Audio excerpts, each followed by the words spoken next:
ride the waves. That's a beautiful image. Thank you for that. Oh, you're welcome. I hope everybody there is well. I've really missed the group. I've certainly missed your teaching, Ride the Waves. That's a Mhm. beautiful image. Thank you for that. Oh, yeah. We're just going live now. Um, Annie, if you'd like to put up the opening prayers.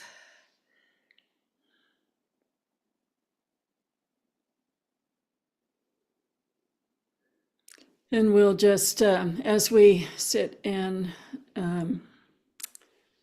begin our aspirations, really thinking that in this moment we're practicing for all those beings who are caught up in man-made and natural disasters, who are unable to find that calm rudder just now, and those who are endangered and those who are um, losing their lives due to these circumstances.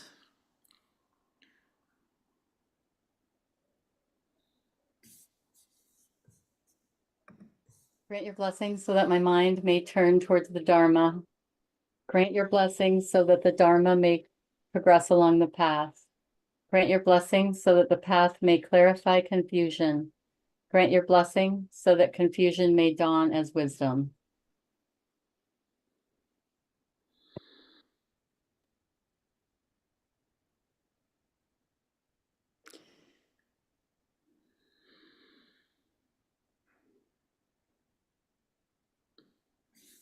And then let's begin. My landlord is trimming the hedge outside, so hopefully I closed the windows, but hopefully it's not too much. All sentient beings, especially those enemies who hate me, obstructors who harm me, and those who create obstacles on my path to liberation and all-knowingness. May they have happiness and be separated from suffering. I will quickly establish them in the most perfect and precious Buddhahood. All sentient beings, especially those enemies who hate me, obstructors who harm me, and those who create obstacles on my path to liberation and all-knowingness. May they have happiness and be separated from suffering. I will quickly establish them in the most perfect and precious Buddhahood. All sentient beings, especially those enemies who hate me, obstructors who harm me, and those who create obstacles on my path to liberation and all-knowingness. May they have happiness and be separated from suffering. I will quickly establish them in the most perfect and precious Buddhahood. Thus, until I achieve enlightenment, I perform virtuous deeds with body, speech, and mind. Until death, I perform virtuous deeds with body, speech, and mind. From now on until this time tomorrow, I perform virtuous deeds with body, speech, and mind. In the Buddha, the Dharma, and the Sangha most excellent, I take refuge until enlightenment is reached. By the merit of generosity and other good deeds, may I attain Buddhahood for the sake of all sentient beings. In the Buddha, the Dharma, and the Sangha most excellent, I take refuge until enlightenment is reached. By the merit of generosity and other good deeds, may I attain Buddhahood for the sake of all sentient beings. In the Buddha, the Dharma, and the Sangha most excellent, I take refuge until enlightenment is reached. By the merit of generosity and other good deeds, may I attain Buddhahood for the sake of all sentient beings. As earth and the other elements, together with space, eternally provide sustenance in many ways for the countless sentient beings, so may I become sustenance in every way for sentient beings, to the limits of space, until all have attained nirvana. As the Sugatas of old gave birth to the bodhicitta and progressively established themselves in the training of a bodhisattva, so I too, for the benefit of beings, shall give birth to that bodhicitta and progressively train myself in that discipline. At this moment, my life has become fruitful. I have realized my human life. Today, I am born into the family of the Buddhas. Now I am a child of the Buddhas. From now on, I will forthrightly perform the actions befitting my family. I will act so as not to degrade the faultlessness and discipline of my family. Just as with a blind man finding a jewel in a heap of dust, thus somehow bodhicitta has been born in me. This is the supreme Amrita which destroys death, the inexhaustible treasure which removes the world's poverty. It is the supreme medicine which cures the world's sickness. the tree which provides rest for beings weary of wandering on the paths of existence. It is the universal bridge on which all travelers may pass over the lower realms. The rising moon of mind which dispels the torment of the kleshas. It is the great sun which puts an end to the obscurity of ignorance, the pure butter which comes of churning the milk of the holy Dharma. For travelers wandering the paths of existence, seeking happiness from objects of enjoyment, it is supreme bliss near at hand, the great feast which satisfies sentient beings. Today witnessed by all the protectors, I have welcomed the sentient beings and Sugatas. Devas and Asuras rejoice. May all mother sentient beings boundless as the sky have happiness and the causes of happiness. May they be liberated from suffering and the causes of suffering. May they never be separated from the happiness which is free from sorrow. May they rest in equanimity, free from attachment and aversion. May all mother sentient beings boundless as the sky have happiness and the causes of happiness. May they be liberated from suffering and the causes of suffering. May they never be separated from the happiness which is free from sorrow. May they rest in equanimity, free from attachment and aversion. May all mother sentient beings boundless as the sky have happiness and the causes of happiness. May they be liberated from suffering and the causes of suffering. May they never be separated from the happiness which is free from sorrow. May they rest in equanimity, free from attachment and aversion.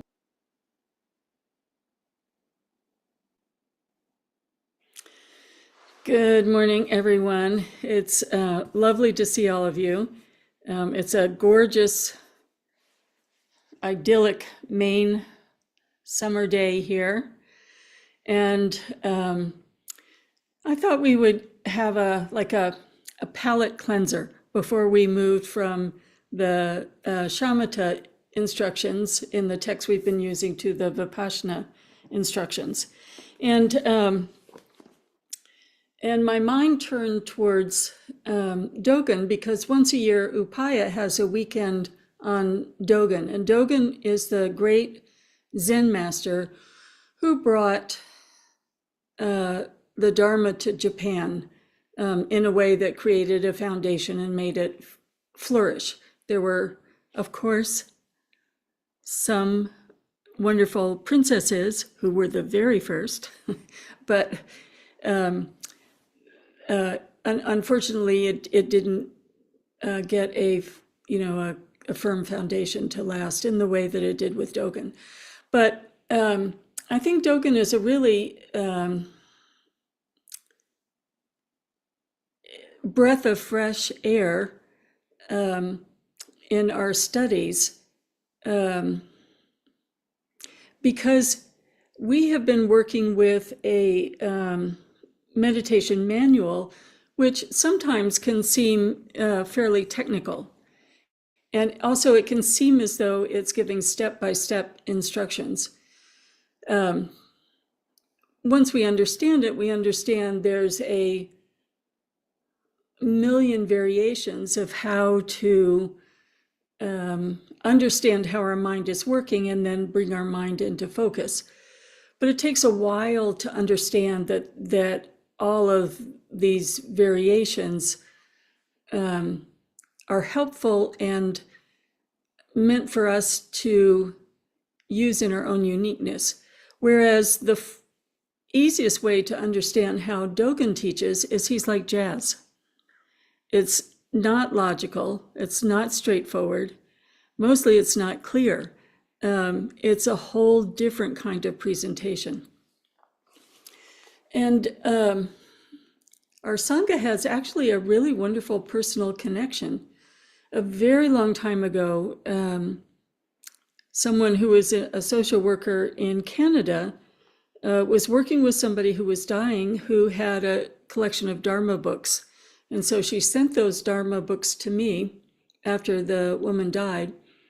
And in the Dharma books were two quite essential jewels, you might say. One was Cultivating the Empty Field, the silent illumination of Zen master Hongji. This is quite a rare book now. but it is the teachings of a master in the 1100s who did not create a lineage.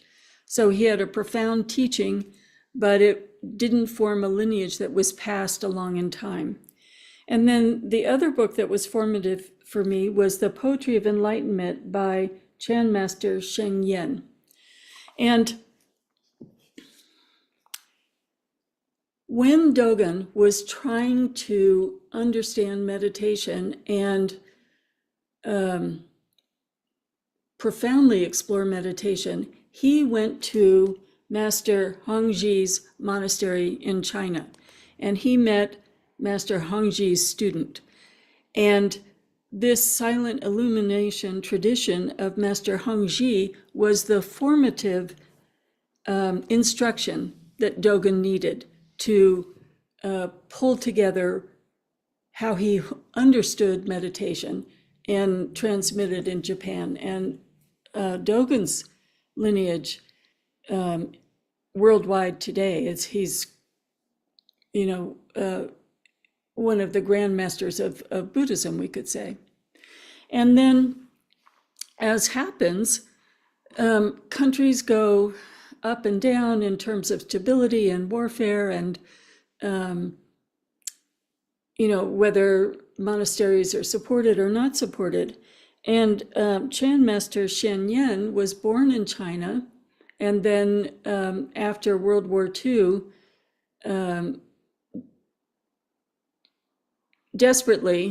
in desperate circumstances, got to Taiwan, and then eventually found Zen masters to study with in Taiwan. But one of his great understandings came from Hongzhu, the silent illumination method of Hongji. And so what we know of now as the Dharma drum, which is the Zen group that I worked with putting on the Varsa, is the lineage of Chan Master Shen Yen. Master Shen Yen just died in the late 90s, but he transmitted again this wonderful silent illumination method that carries through all of Japan and carries through his lineage in Taiwan and their centers, which then connects to us, because during the Varsa, Venerable Master Goguang was teaching silent illumination as the retreat that she offered. And Carol and I just went down and did a 10-day silent illumination retreat with her. So I just want you to sort of see that, all these threads connect in karmic ways.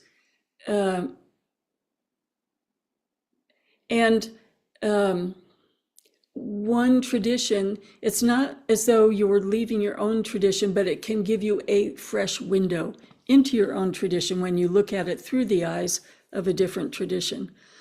So I'm going to bring up this wonderful excerpt from Dogon. And again, this is a totally different kind of presentation, and I invite you to experience it not logically, not analytically, more like art or jazz. And it was so inspirational when they pulled up this text that I thought it would be just the right inspiration for us this morning. So we'll go through it paragraph by paragraph and then just sit with it to see about taking in what it's saying. When for even a moment you sit upright in Samadhi, expressing the Buddha mudra or form in the three activities, body, speech, and thought, the whole world of phenomena becomes the Buddha's mudra, and the entire sky turns into enlightenment.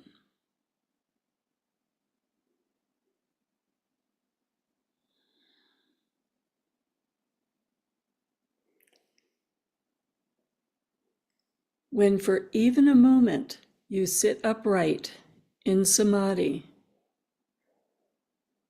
in our meditation posture,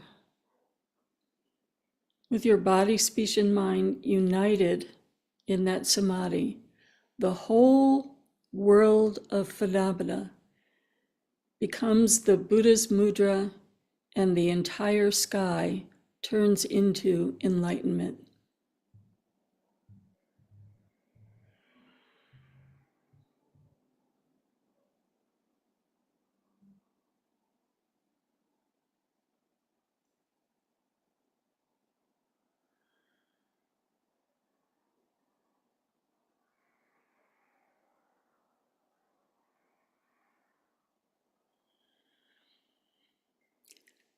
So this points to not how to meditate, but the experience of meditation.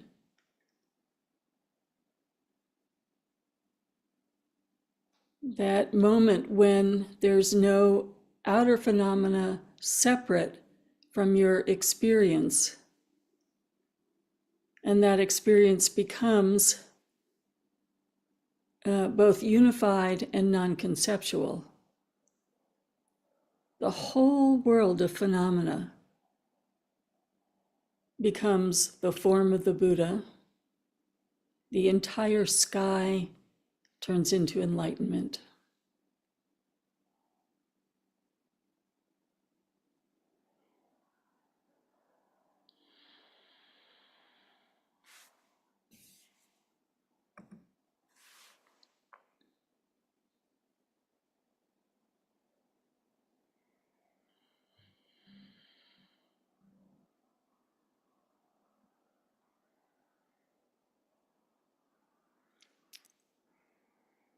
This broad awakening comes back to you, and a path opens up to help you invisibly. Thus, in Zazen, you invariably drop away body and mind, cut through fragmented concepts and thoughts from the past, and realize essential Buddha Dharma. You cultivate Buddha activity at innumerable practice places of Buddha Tathagatas everywhere. Provide the opportunity for everyone to engage in ongoing Buddhahood, and vigorously uplift the Dharma of going beyond Buddha.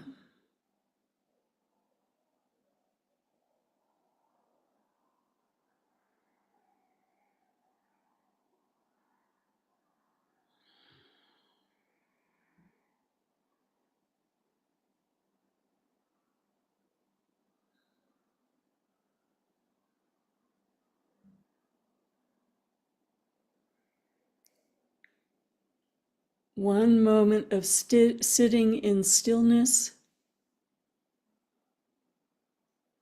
and we are inseparable from the Buddhas and Bodhisattvas of the past, present, and future, and we're inseparable from their activities. Our minds are not separate from their minds. Our realization is not different from their realization. So in that moment of indivisibility, we're not separate from the Buddha activities that provide the opportunity to everyone engage in ongoing Buddhahood.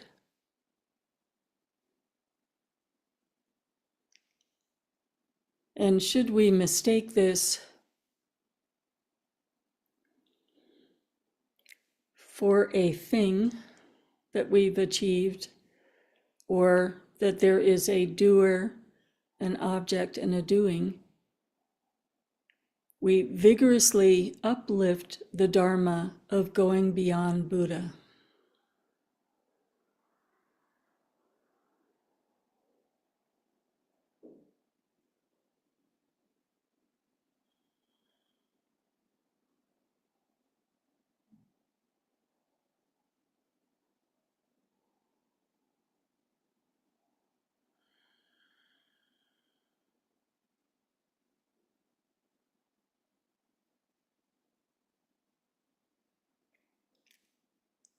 So just really joyfully taking this in.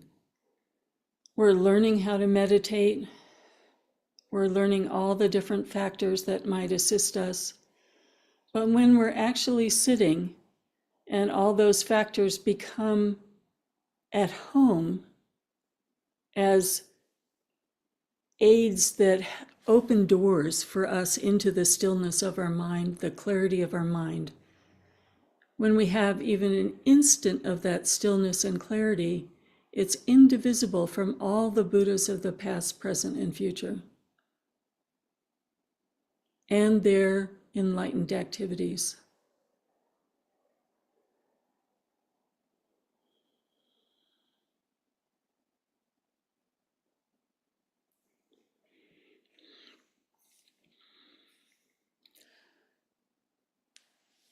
All this, however, does not appear within perception because it is unconstructedness in stillness. It is immediate realization. We're not making something happen. It is unconstructed in stillness.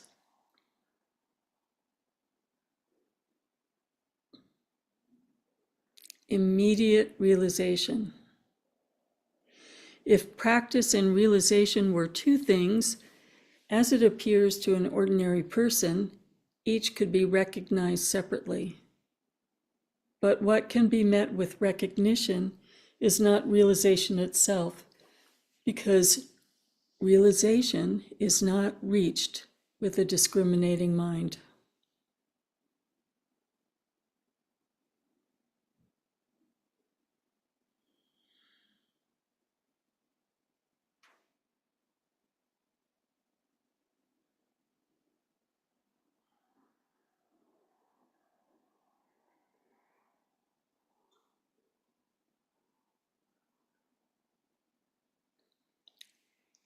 This being so, the zazen of even one person at one moment imperceptibly accords with all things and fully resonates through all time.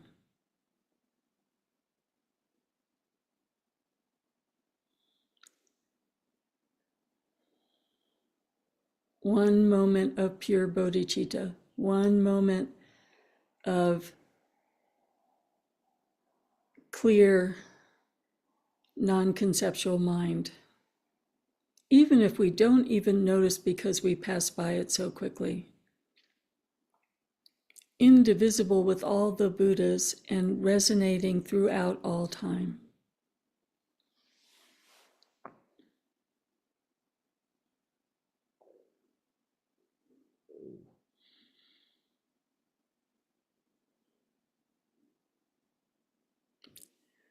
Thus, in the past, future, and present of the limitless universe, this zazen carries on the Buddha's transformation endlessly and timelessly.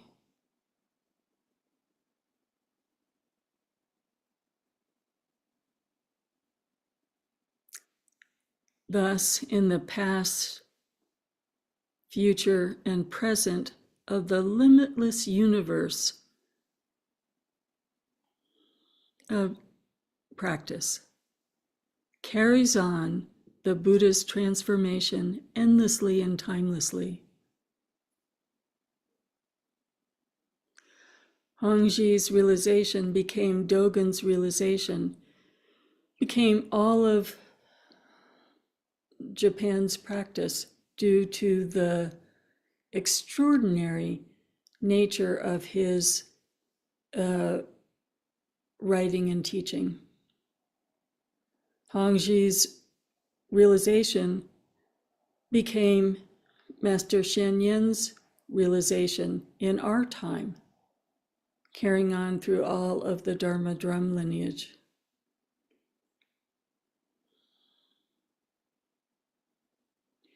Being our neighbor and friend in the Dharma to our lineage.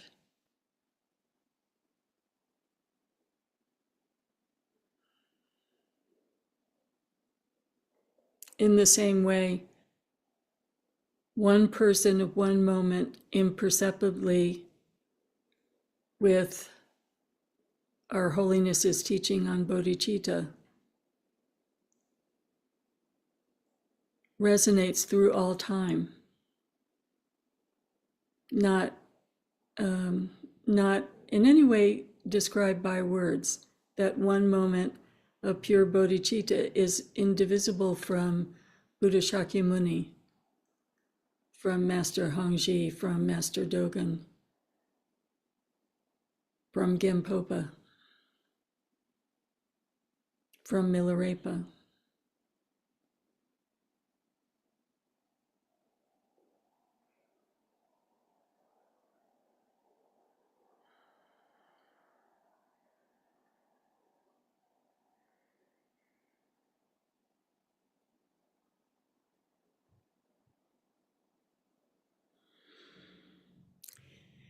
Each moment of practice is equally the wholeness of practice, equally the wholeness of realization.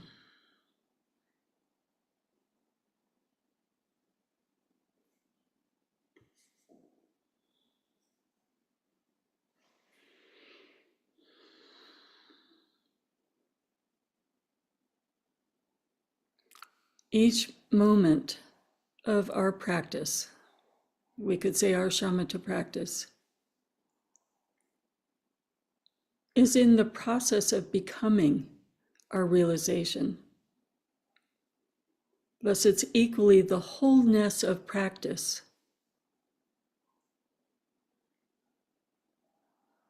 and the wholeness of realization.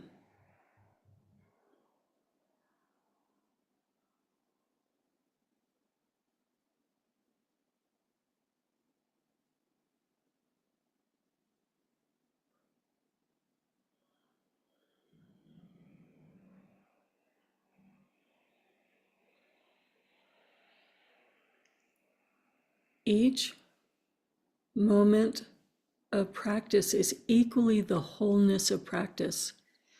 The wholeness of this moment is the continuum of your whole practice maturing, just as it started 5 years, 20 years, 30 years ago. It's the wholeness of your practice, which is equally the wholeness of realization. All of us becoming our Buddha nature, inseparable from each drop of practice.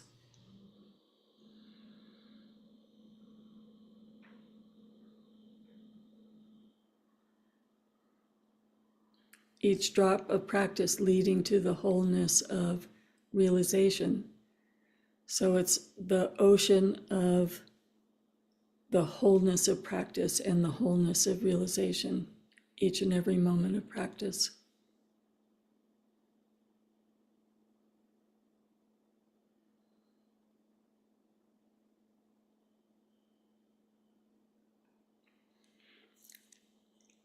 So I'll read through these paragraphs again, and let's just sit with them as a whole. And the quote from Dogon is, "I wish to leave for students of the way the authentic teaching of the Buddha house. This is indeed the essence. When even for a moment you sit upright in Samadhi, expressing the Buddha mudra form in the 3 activities of body, speech, and thought, the whole world of phenomena becomes the Buddha's mudra, and the entire sky turns into enlightenment. This broad awakening comes back to you, and a path opens up to help you invisibly. Thus, in Zazen, you invariably drop away body and mind, cut through fragmented concepts and thoughts from the past, and realize essential Buddha Dharma. You cultivate Buddha activity at innumerable practice places of Buddha Tathagatas everywhere. provide the opportunity for everyone to engage in ongoing Buddhahood, and vigorously uplift the Dharma of going beyond Buddha. All this, however, does not appear within perception, because it is unconstructedness in stillness. It is immediate realization.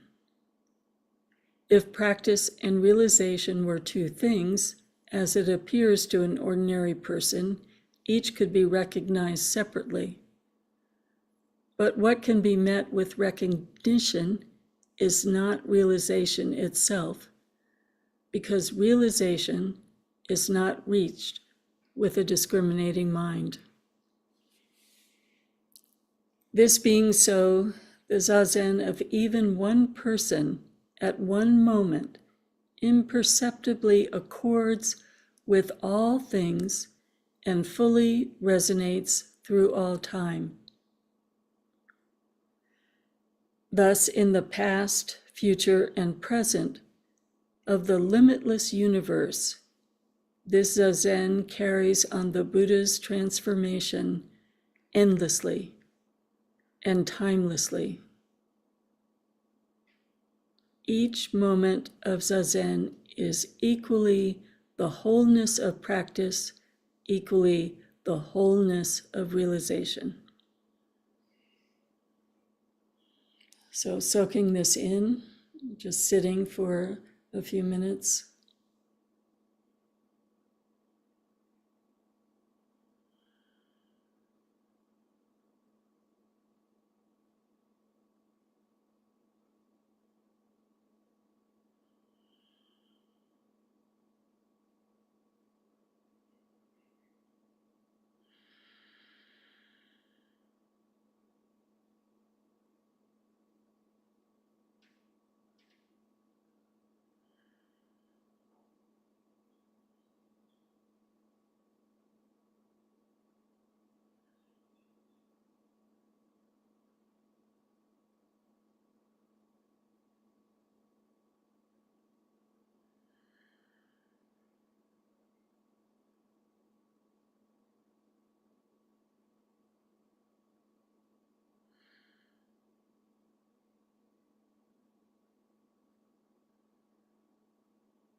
So as we begin our discussion, I'll stop the live portion.